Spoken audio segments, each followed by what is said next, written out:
Amici viaggiatori, ben trovati in un nuovo appuntamento con Viaggiando Viaggiando, gli speciali di Viaggiando Viaggiando in diretta dagli studi di Telechiara, dal Virtual Set che il nostro Simone Lotto ha realizzato appositamente per noi per queste puntate specialissime dove siamo sempre alla ricerca dei luoghi più belli vicini a casa nostra. Protagonista di questa puntata sarà Verona e provincia. Tutto questo e molto altro tra pochi istanti, subito dopo la sigla.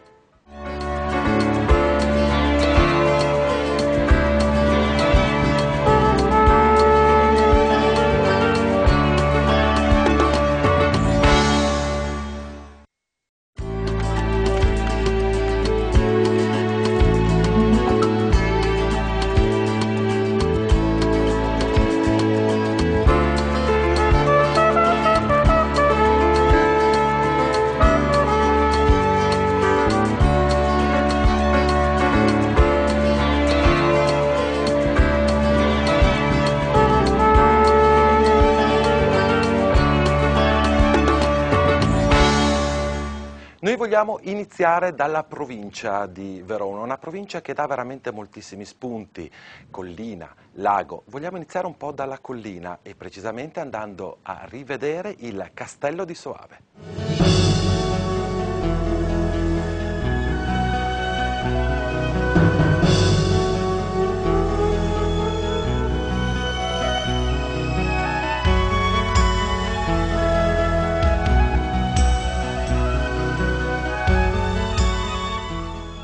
Iniziamo la nostra puntata alla scoperta di Soave. Sono qui con Valentina Menini che rappresenta lo Yacht Est veronese. Valentina, la domanda di rito quando mi affaccio in una nuova località: perché un nostro telespettatore deve scegliere Soave semplicemente per una gita fuori porta? I nostri turisti, nonché i vostri telespettatori che soprattutto ci stanno seguendo in questo momento, dico che i motivi sarebbero numerosissimi, innumerevoli, elencarli tutti sarebbero troppo. Uno dei motivi fondamentali però è venire a Soave soprattutto per assaggiare il buon vino Soave DOC di OCG. Suggerisco di assaggiare il Recioto, deliziosissimo, e soprattutto devono raggiungere Soave per venire a visitare il baluardo di Soave insieme al vino, il castello, e per vedere le mura che cingono il borgo medievale. Comes from a place that's far away.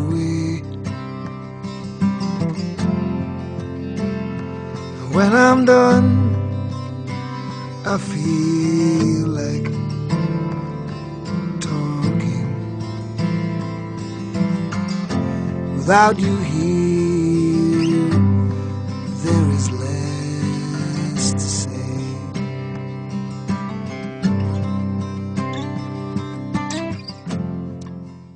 E con Valentina siamo all'interno del Castello di Soave. In questo momento mi trovo nel secondo cortile. Perché innanzitutto ci sono più cortili? Tra l'altro mi dicevi anche costruiti in epoche differenti. Sì, certamente. Intanto c'è un dislivello di 15 metri tripartito, si parlava appunto sono 3 i cortili, il terzo cortile che è stato costruito per volere della Repubblica di Venezia, un secondo cortile che è stato costruito durante l'Alto Medioevo, quando Soave era sotto l'egemonia di Cansignore della Scala, e poi c'è un primo cortile, il più suggestivo, il più antico dei 3, che è antico quanto il castello. Valentina, facciamo un piccolo passo indietro, vogliamo partire proprio dalla storia di questo castello, dalle origini di questo castello. Allora, il castello di Soave poggia sul Monte Tenda, punto assai strategico, soprattutto considerato strategico dai signori della Scala, dagli Scaligeri. Poggia sul Monte Tenda ed era un antico fortilizio romano, un punto di vista strategico dove si potevano avvistare i nemici.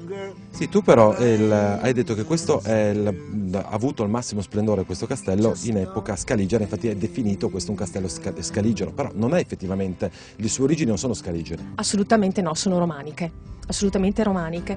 Diciamo che gli Scaligeri, con i signori della Scala, ha raggiunto il suo massimo splendore, soprattutto grazie a Cansignore della Scala che l'ha fatto ampliare e l'ha risistemato, l'ha restaurato.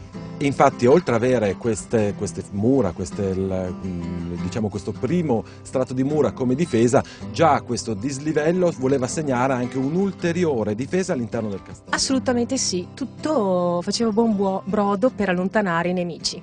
Noi, come abbiamo detto, ci troviamo in questo momento nel secondo cortile, però qui vicino c'è il terzo cortile. Certamente, allora noi siamo adesso nel secondo e ci avviciniamo al primo cortile, il più antico. Sì, però prima di andare alla scoperta appunto del primo cortile mi piaceva anche però soffermarmi un attimo su quello che è il terzo cortile, dove c'era il ponte levatoio, quello d'ingresso direttamente al castello. Infatti noi abbiamo iniziato proprio da lì, partendo da Porta San Giorgio, non a caso, comunque sia un torrione perché serviva per spaventare i nemici.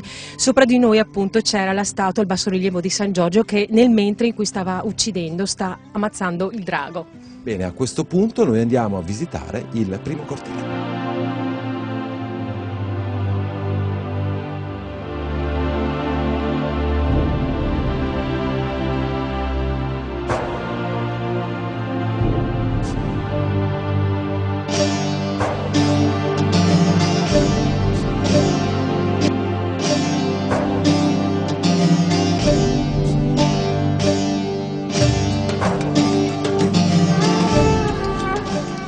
Valentina, avevi proprio ragione, c'è un'atmosfera in questo primo cortile veramente incredibile. Alle nostre spalle la casa del Signore. Sì, diciamo che il terzo cortile è antico quanto il castello, lo dimostra appunto il pozzo che sta di fronte a noi e sì, è una cornice assai suggestiva.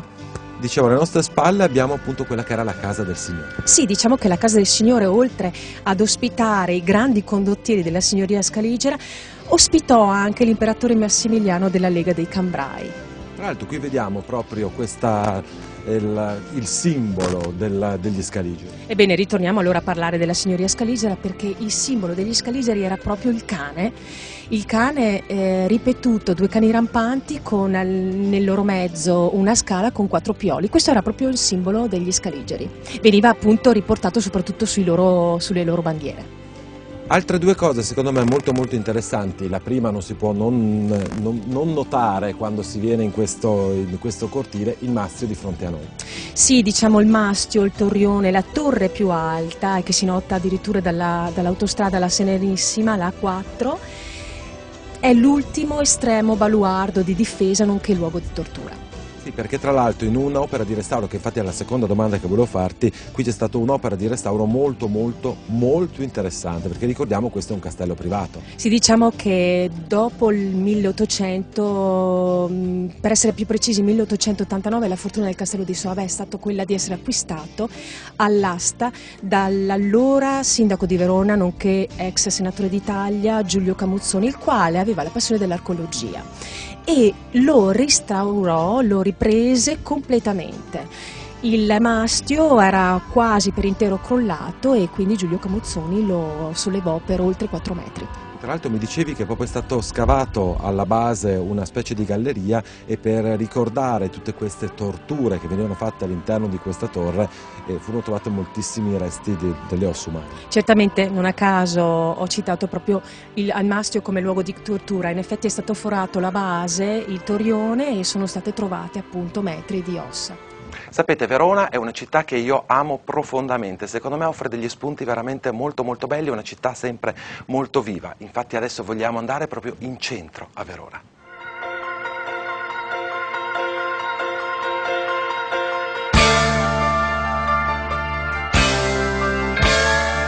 Come abbiamo detto dalla sigla, oggi puntata dedicata a Verona città. Qui a fianco a me, ormai l'avete riconosciuto, è un volto familiare per i nostri affezionati telespettatori di Viaggiando Viaggiando, Marina Menegoi, guida turistica nostra di fiducia per quanto riguarda Verona e provincia. Una Verona un po' particolare e diversa dal solito per oggi, giusto Marina? Sì, 4 passi lungo alcune strade che di solito sono meno frequentate dai turisti e alla scoperta di un poeta veronese che è stato anche un poeta dialettale conosciuto in Italia, Berto Barbarani. E infatti noi ci troviamo in questa posizione particolare di Verona perché alle nostre spalle c'è una statua a lui dedicata. Infatti una statua in bronzo voluta fortemente da alcuni veronesi, qui dal 2004. Realizzata da Novello Finotti, che è uno scultore veronese e siccome Berto Barbarani amava la sua Verona, soprattutto la piazza delle Erbe, che è il cuore insomma di Verona, dove c'erano tutte le attività, il mercato, la gente che lui amava, i pitocchi come si suol dire, no? I poveri, E direi che inizierei da qui, tanto la piazza è conosciutissima, non ha bisogno di presentazioni, però Berto forse sì.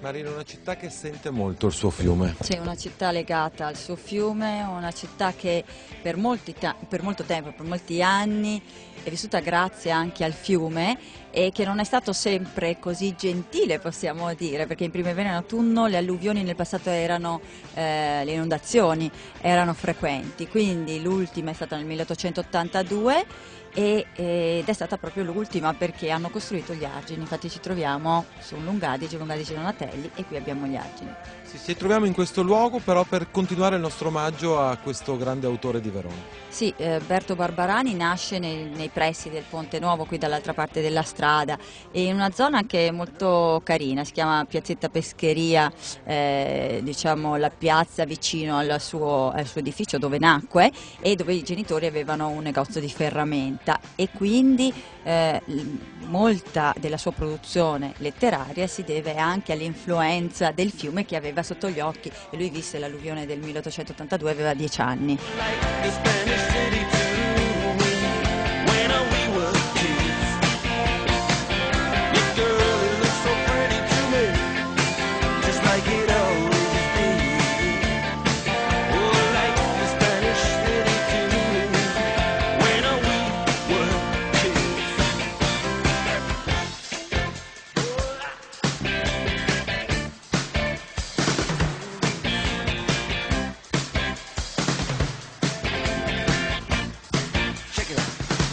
Quando uno viene a Verona sicuramente non può non fare un giro in una delle vie più caratteristiche, via Sottoriva. Sì, è una via splendida, è una via antica e gli archi, i portici che vedete alla vostra sinistra risalgono al 200 con delle case particolari, con finestre veneziane, in mattoni. E soprattutto era una via animata dai cosiddetti molinari. Un tempo la vita sul fiume era fervida, c'era un porto, c'erano i mulini, e c'erano i barconi e questa era la contrada dei molinari, vivevano qui. E soprattutto c'è una particolarità riguardo a questa strada, è stata la prima a ricevere una numerazione all'epoca di Napoleone. Da qui sono partiti i numeri civici di Verona. Una via quindi molto viva nel passato, però una via che mantiene un po' di freschezza e di gioventù, perché comunque è una via dove ci sono molti locali. Sì, ci sono delle trattorie, ci sono dei bar e c'è ancora un'osteria storica, si può dire, perché le osterie si trovavano qui. Infatti il nostro poeta Berto Barbarani trascorreva del tempo in osterie e ricordava anche i molinari che andavano con i loro vestiti infarinati all'osteria. Era un momento di aggregazione come lo è tuttora.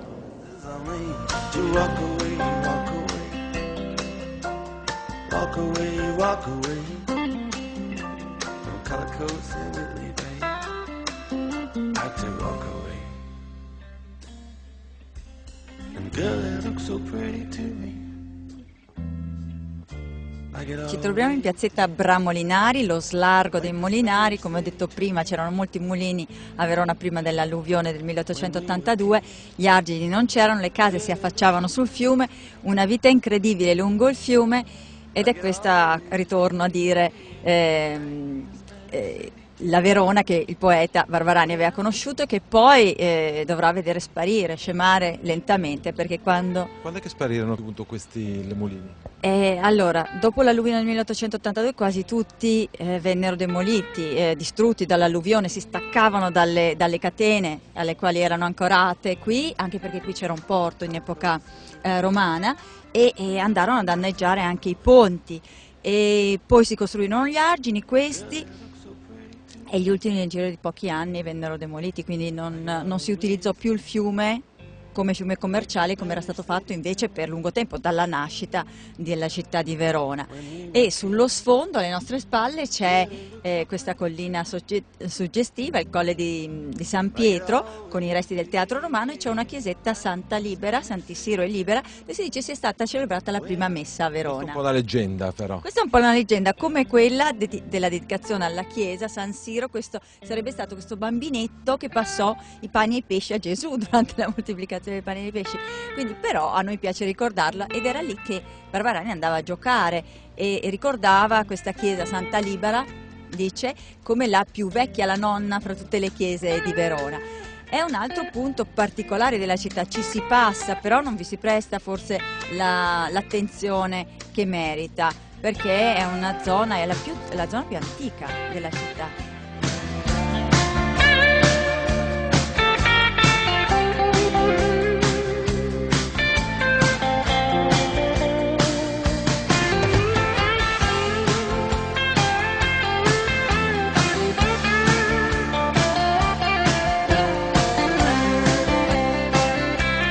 Sapete, in queste puntate un po' particolari, un po' speciali, abbiamo lo spunto appunto di saltare da provincia al centro storico, andare al lago, andare in montagna. Spero che questo appunto sia piacevole per tutti quanti voi, per darvi dei suggerimenti, magari in questo periodo primaverile, per delle gite fuori porta. Per noi è arrivato il momento della nostra prima interruzione pubblicitaria e ci vediamo tra pochissimo, sempre alla scoperta della provincia di Verona. A tra poco vi aspetto. Seconda parte di Viaggiando Viaggiando, in questa seconda puntata che stiamo realizzando dai nostri studi di Telechiara, dal nostro virtual set che vuole rappresentare un po' quello che noi cerchiamo di fare tutte le settimane, andare sempre alla ricerca dei luoghi più belli. Io voglio veramente ringraziare i tecnici di Telechiara che hanno realizzato questa cosa molto tecnologica, questo paesaggio di montagna, però con le scritte che sono un po' il marchio di Viaggiando Viaggiando. Lo sapete, siamo sempre alla ricerca dei luoghi più belli vicini a casa nostra, Veneto, Friuli, Venezia Giulia, parte bassa del Trentino Alto Adige, la parte alta dell'Emilia Romagna, per dare appunto degli spunti a voi, ma anche un po' a noi,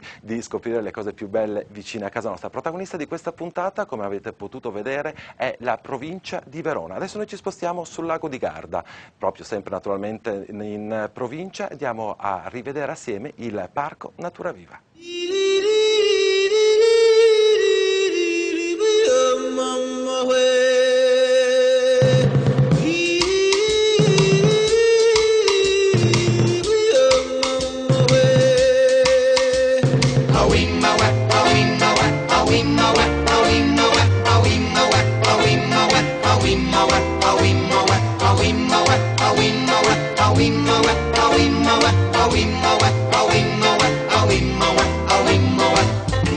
E in questo momento mi trovo con il dottor Cesare Vesani Zaborra all'interno del Parco Natura Viva del Lago di Garda, un parco che ha avuto un anniversario importantissimo l'anno scorso, più di 40 anni, sempre aggiornato, sempre pronto. Vogliamo raccontare ai nostri spettatori cosa trova una persona che viene qui per una giornata intera? Beh, il nostro simbolo è un'arca di Noè, quindi trova essenzialmente animali che noi recuperiamo all'interno di una rete europea. Sono esemplari che vengono utilizzati proprio per tentare di conservare e salvare le specie nel loro ambiente naturale.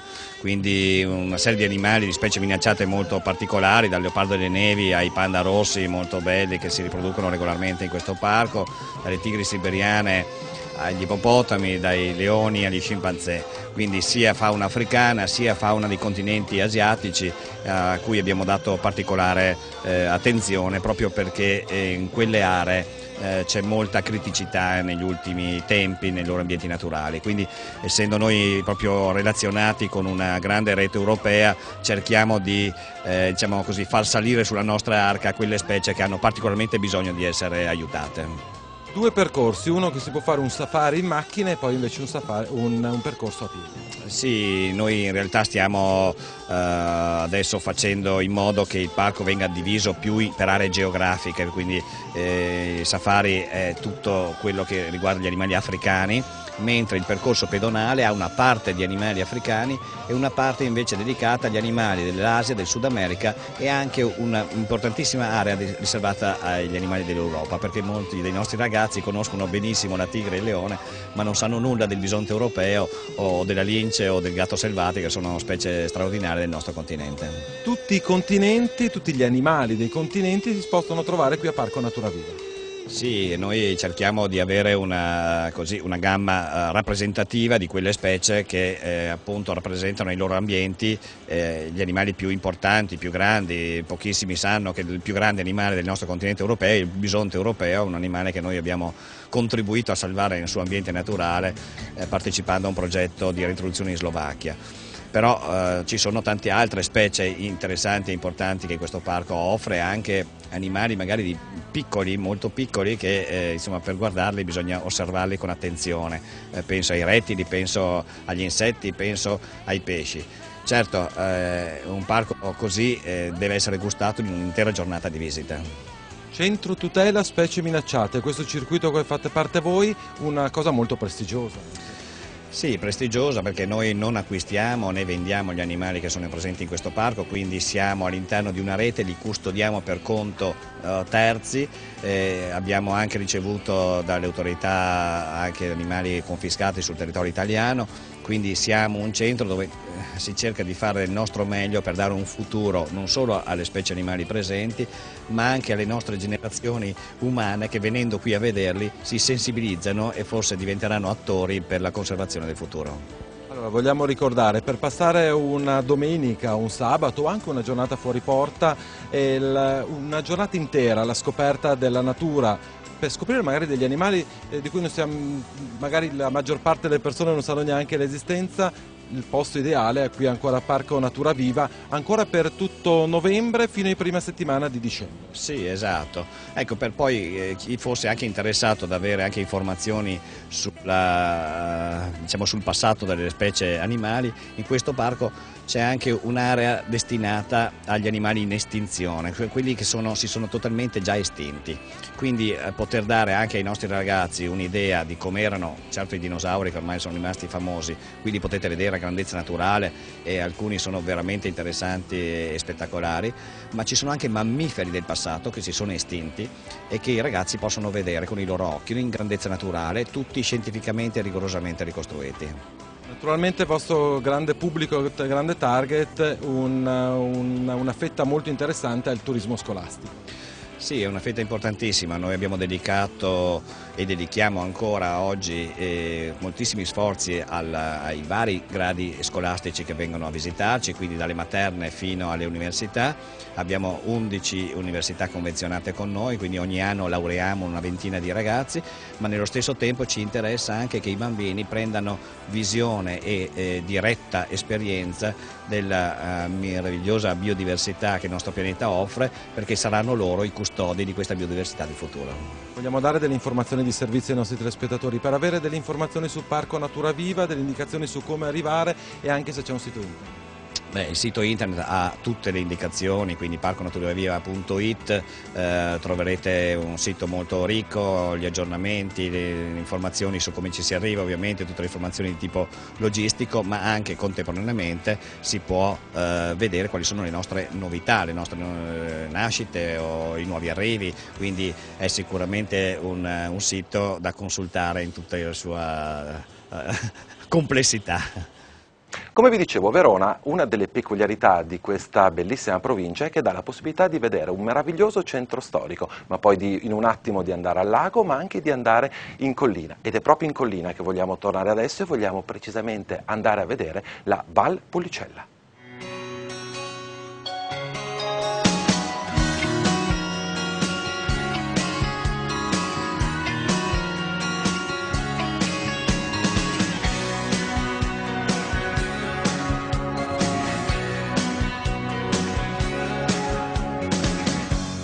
A distanza di 2 anni ho il piacere di ritrovare Marina Menegoi, guida turistica della zona, della provincia di Verona, che ci accompagnerà in questo viaggio per questa settimana, ma per qualche settimana, alla scoperta di alcune peculiarità appunto che offre questa provincia.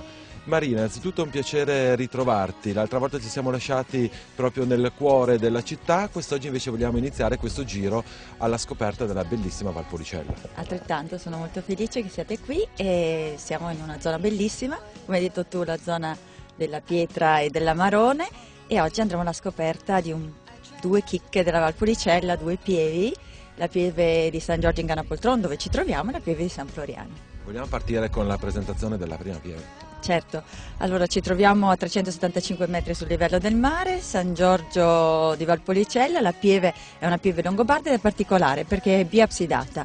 Come si può notare, la facciata è impreziosita da questa abside e all'interno è tripartita, come si nota, come si evince dalla facciata, perché abbiamo una parte centrale e due laterali, il tetto a spioventi, la pietra utilizzata per la costruzione della pieve è la pietra locale, si può notare un po' dappertutto, qui è la zona della pietra d'altronde, ed è una pieve romanica che nasce in epoca longobarda, quindi siamo intorno all'VIII secolo, ed è molto particolare perché qui sorgeva un luogo molto importante da un punto di vista religioso. Già i romani parlavano di questa popolazione degli Arusnati, una popolazione probabilmente che ha trovato il luogo ideale dove stanziarsi. Non si sa se siano stati di origine retico-celtica oppure venissero dalla zona dei Galli, eccetera, eccetera. Comunque una popolazione che aveva delle tradizioni molto antiche, che venerava la luna e il sole, ed è un luogo particolare, un luogo religioso molto particolare, e d'altronde nei secoli si è perpetuata questa tradizione, perché i romani avevano dei templi e successivamente i romani poi i cristiani. Tra l'altro in un contesto ambientale veramente molto bello e suggestivo, perché c'è una panoramica veramente molto bella. Sì, infatti sullo sfondo, spero che lo possiate ammirare tra poco anche voi, tutte le colline della Valpolicella che digradano lentamente verso il lago di Garda. Quindi abbiamo le montagne, abbiamo i vigneti e abbiamo anche il lago, abbiamo l'acqua, gli elementi insomma principali per una terra.